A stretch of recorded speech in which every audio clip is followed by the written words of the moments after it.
¿Qué tal? ¿Cómo están amigos y amigas de esta comunidad? Como siempre un gusto, como siempre un placer que nos acompañen.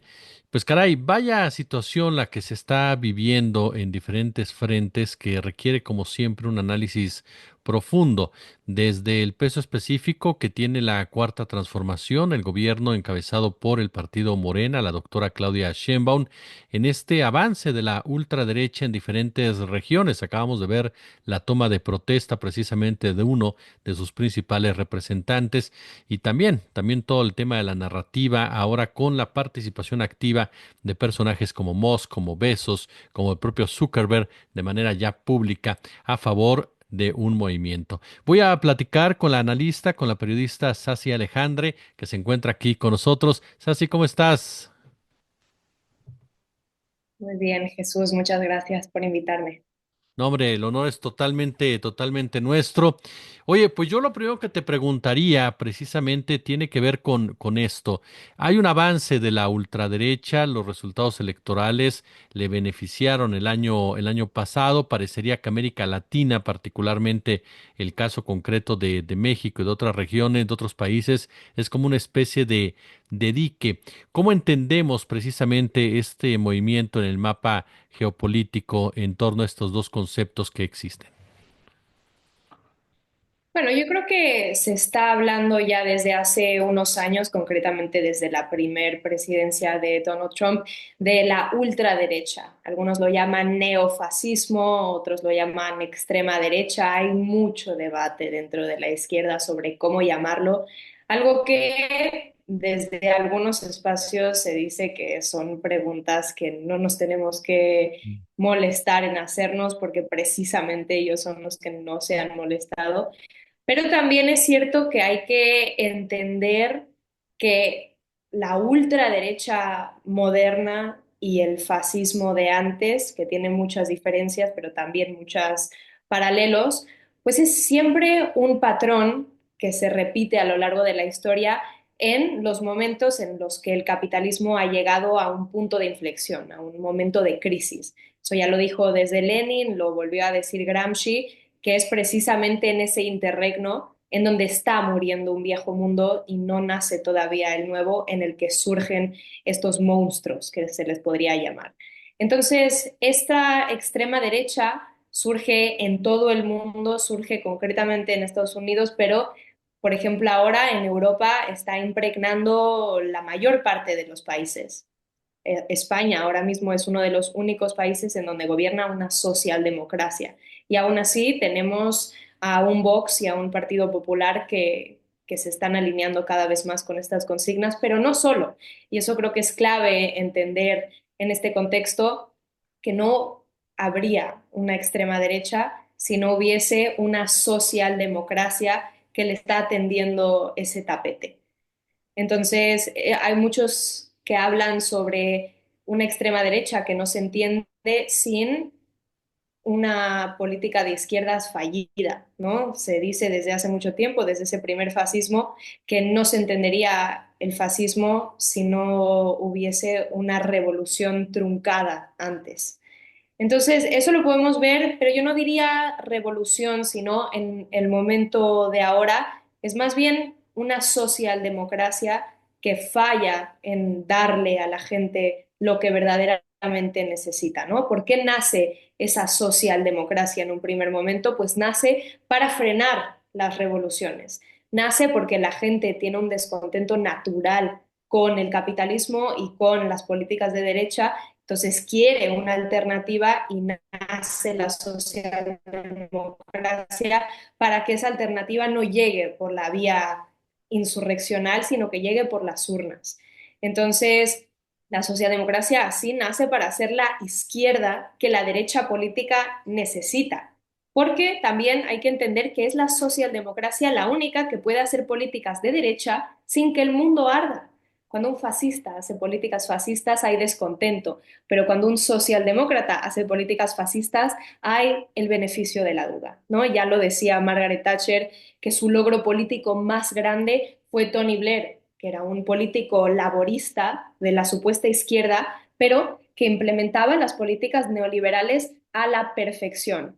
Entonces, yo creo que también este fenómeno está llegando a América Latina y es clave que llegue porque es precisamente, y ellos lo sabrán más que nosotros, es en América Latina donde el tablero de juego de este nuevo siglo se va a dar con mayor fervor porque, bueno, desde el siglo pasado es América Latina en donde nace la Revolución Cubana, donde empieza esta ola de revoluciones socialistas posterior a la Revolución Bolchevique. Incluso antes, es la Revolución Mexicana, la primer revolución que inspira a la bolchevique, incluso antes es la Revolución de Haití, la que es como la primer revolución que se opone a ese régimen esclavista. Entonces yo creo que es clave entenderlo de esta manera, pero también creo que no nos podemos equivocar en la lectura. Porque si bien es cierto que muchos, particularmente jóvenes, se están alineando ideológicamente con esta extrema derecha, la realidad, y creo que esto es clave, que lo entendamos, más que un triunfo de la extrema derecha, es un mensaje de derrota de la socialdemocracia, no de la izquierda. Y esa derrota desde la verdadera izquierda la estamos asumiendo como propia, pero no podría ser más falso, porque las políticas de verdadera izquierda es lo que le pone freno. La socialdemocracia también debe ser nuestro enemigo, y ante su caída le estamos dando vara amplia a la extrema derecha cuando en realidad es momento de que surja una verdadera izquierda. El mundo no es de extrema derecha, el mundo simplemente está hastiado con el capitalismo, con el neoliberalismo, con la democracia burguesa y con el yugo del capital. No nos podemos equivocar en esa lectura. Lo que pasa es que ahora mismo es esa extrema derecha la que está capitalizando este descontento y vendiéndole humo a la gente, entendiblemente furiosa y con hambre de cambio. Esa es lo que está pasando ahora, es una crisis sistémica, porque eso es lo que es, ya no es meramente una crisis estructural, sino una crisis que si la comenzamos a entender y a jugar nuestro papel, puede poner en jaque a la supervivencia del propio capitalismo. Porque estas crisis de las que hablaba Gramsci no se dan en todo momento. Hemos visto muy pocas en la historia. Si bien hemos visto crisis económicas, políticas, sociales, caen más en el ser una crisis estructural, es decir, parte de las propias ondas de Kondratiev que ya habían dilucidado esos economistas soviéticos analizando el capitalismo de fuera, que no puede existir sin crisis, que son parte del propio engranaje del sistema y que precisamente están ahí para fortalecerse, ¿no? Es en un periodo de guerra, es en un periodo de recesión, de depresión, en donde se recrudecen las políticas no solo a nivel local de represión, de privatizaciones masivas, sino también de expansionismo y de imperialismo feroz. Entonces eso es parte del propio engranaje, pero sí lo podemos capitalizar. Esta puede ser una crisis sistémica. Es así. ¿Cómo han hecho la ultraderecha para aprovechar este escenario? ¿Qué tanto ha pesado la narrativa? ¿Y cómo enmarcamos ahí, por ejemplo, toda esta estrategia de Musk adquiriendo Twitter, llamándolo X, Bezos entrando al Washington Post, las modificaciones incluso que ha hecho el propio Zuckerberg en el caso de Meta? Bueno, yo creo que se entiende porque están comprendiendo muy bien desde esa reacción que la injerencia en este momento y desde la caída del propio muro de Berlín se debe de diversificar, ¿no? Como te dice el propio capital que diversifique estos recursos, pues aplican lo mismo en el tema de las injerencias.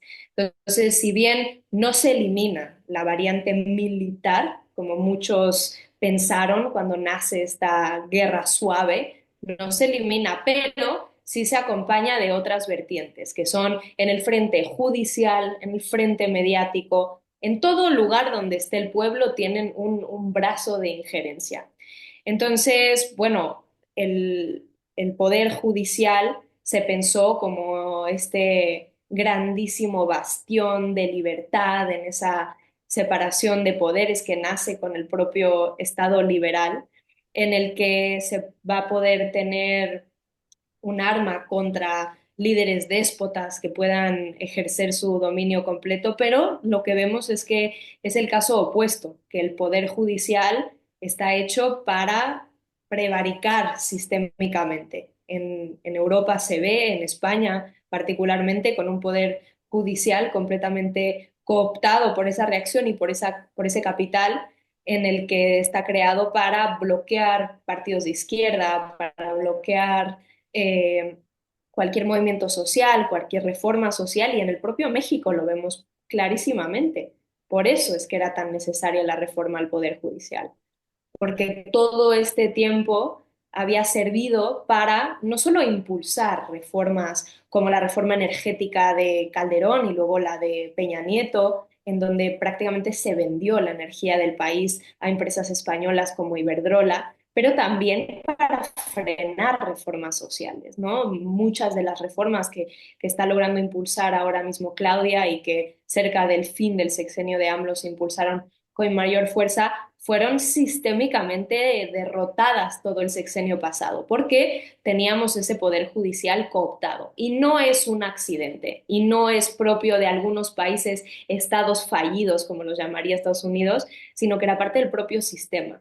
En América Latina, con el componente añadido de ser imperialistas. ¿Por qué? Porque algo de lo que se habla muy poco de las injerencias de Estados Unidos en nuestros países, no solo bajo las dictaduras cívico-militares en el Cono Sur, sino también en México, bajo esa dictadura perfecta, era la injerencia en nuestros poderes judiciales. Porque se traen a magistrados de Estados Unidos para que instruyan a los jueces de nuestros países para que implementen leyes y políticas afines a Estados Unidos y a su capital en el país? Entonces es que se permiten las mineras canadienses y las injerencias. O sea, México, por ejemplo, era el país número uno cliente de Pegasus, del software de espionaje israelí. Porque Israel, y no podemos olvidar eso, también ha tenido la misma clara injerencia en la patria grande. Entonces, bajo este poder judicial, no lo podemos entender si no entendemos también el componente mediático, porque ese famoso lawfare, la guerra judicial que se ejerce en todos nuestros países, que se ejerce en América Latina, que fue la clave para derrocar a, a Rafael Correa en Ecuador, que lo quitaron del poder bajo cargos de influjo psíquico para contra Cristina Kirchner, contra muchísimos presidentes, incluido Andrés Manuel López Obrador. El desafuero fue una clara estrategia de Lofer. Entonces, esto no hubiera podido suceder si no tuvieras tu pata mediática que está haciendo repercusión masiva de causas falsas, abiertas sin ninguna prueba y que últimamente sirven para derrocar gobiernos enteros y no solo, porque no es solo cosa de Estado. También ha servido para perseguir a las madres de los 43 de Ayotzinapa, para espiarlos, para dejar criminales fuera de la cárcel, por ejemplo, a Luis Cárdenas Palomino, que Norma Piña lo dejó libre y que desactivó el bloqueo de sus cuentas de banco en los sabadazos, que usaban los sábados para hacer esas operaciones judiciales truculentas para que la gente no se diera cuenta, porque así fue como operó el PRIAN concretamente en México, pensando que el pueblo era tonto. Y ahora vemos que una grandísima mayoría de gente votó el plan C, que incluía explícitamente una reforma judicial, porque la gente ya sabe lo corrupto que era. ¿Qué tan peligroso se vuelve México entonces para el sistema si comienza a tomar estas decisiones? Incluso podríamos enmarcarla, tú eres la experta, decisiones soberanistas, particularmente en lo que tiene que ver con el Poder Judicial, que toda su historia pues estuvo totalmente controlado en un poder político, posteriormente en un poder económico. Bueno, yo creo que la cuarta transformación está volviendo a México una amenaza directa. Y eso es exactamente lo que nos teníamos que convertir, porque por muchísimo tiempo México fue un aliado perfecto de Estados Unidos. Fue como el gran balcón del imperio, que se asomaban y por México veían al resto de la patria grande. Entonces, México no había podido ser parte de esa unidad latinoamericana prácticamente nunca, desde Porfirio Díaz hasta el 2018. ¿no? Era parte de los tratados de libre comercio con Norteamérica, era donde, por ejemplo, los aviones Araba, israelíes, para hacer los vuelos de la muerte, no solo en México, en la Guerra Sucia, sino también en Argentina y en el resto de dictaduras, se fabricaban en México. Es decir, eso es tan solo un ejemplo para dilucidar cómo México era su gran patio trasero, como lo llamaban, y mediante el cual exportaban sus tácticas de contrainsurgencia, de represión y de injerencia en el resto de América Latina. Pero ahora no. Ahora con la 4T, México le está plantando cara a Estados Unidos, algo que tiene muchísimo valor porque son nuestros vecinos directos y que por tanto requiere una técnica diferente que pudo haber sido la Revolución Cubana o la Revolución Bolivariana en Venezuela. La 4T no es la revolución más radical, es una revolución de las conciencias. Y creo que esa frase lo dice perfectamente porque tiene, tuvo como base esa batalla cultural del propio léxico, del crear pueblo, ¿no? Como decía Ernesto Laclau, que el pueblo no existe de facto, sino que se crea pueblo. Y eso lo ha hecho la Cuarta Transformación desde simplemente esa conciencia de que el pueblo existe, ¿no? Porque en América Latina no se habla, pero desde Venezuela con uno de los dictadores, con Rómulo Betancourt, él declaró que el pueblo no existía, en pleno espíritu de Thatcher, de la sociedad no existe, solo existen los individuos y las familias. Bueno, pues en México hizo exactamente lo mismo el PRI, declarar al pueblo como inexistente. Entonces, el espíritu de ese humanismo mexicano es lo que la gente está respirando y por lo que está poniendo el cuerpo ahora para defender esta transformación y por ende defender al país, porque también está surgiendo una nueva ola de nacionalismo en el país que solo se entiende en el contexto latinoamericano y del sur global, porque cuando se habla de nacionalismo, por ejemplo, en Europa, tiene un componente inherentemente reaccionario, ¿no? En España, cuando la gente trae una banderita de España, lo detectas instantáneamente como un reaccionario, pero en América Latina no, tiene un componente de defensa.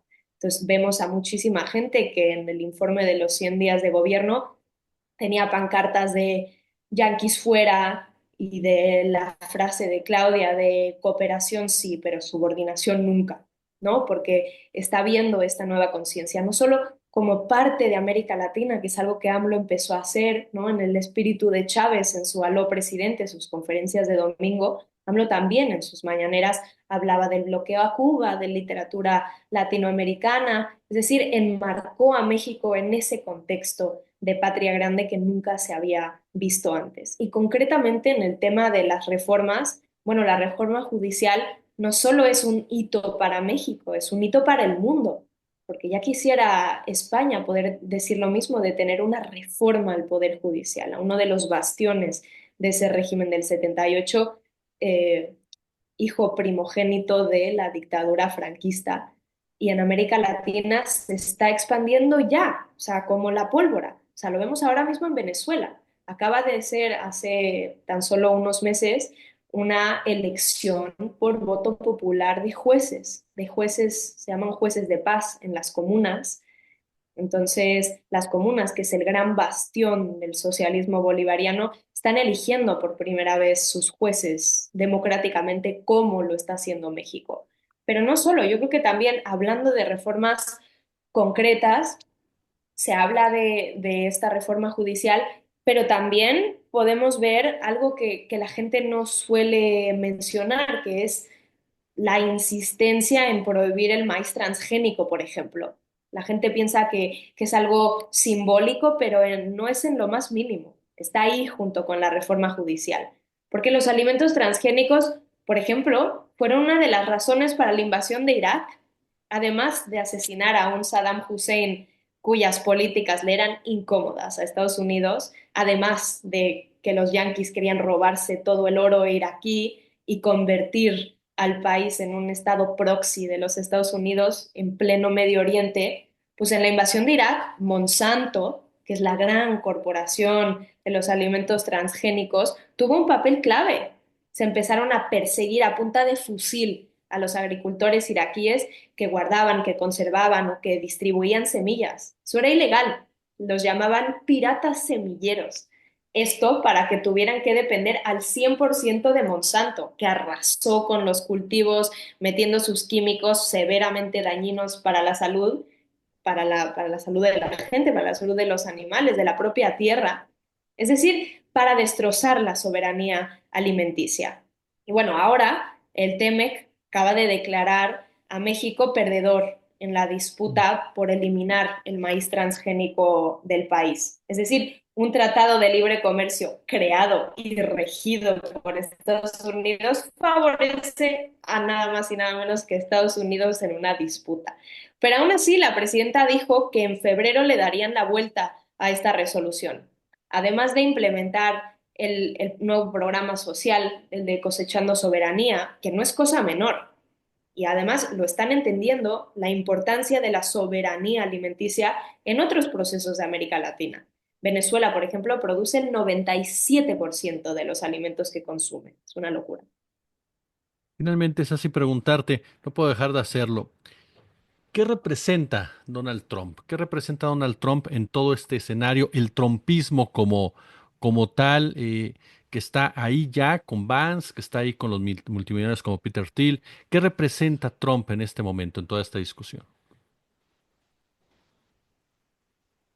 Bueno, Trump se habla mucho de él como personaje, ¿no? Con su copete y su cara naranja y tal, pero yo creo que nos estamos distrayendo en analizarlo a él y su psicología y su ser, cuando él no es más que un monigote y es la construcción mediática y simbólica para representar a ese estado en decadencia, a ese capitalismo en crisis.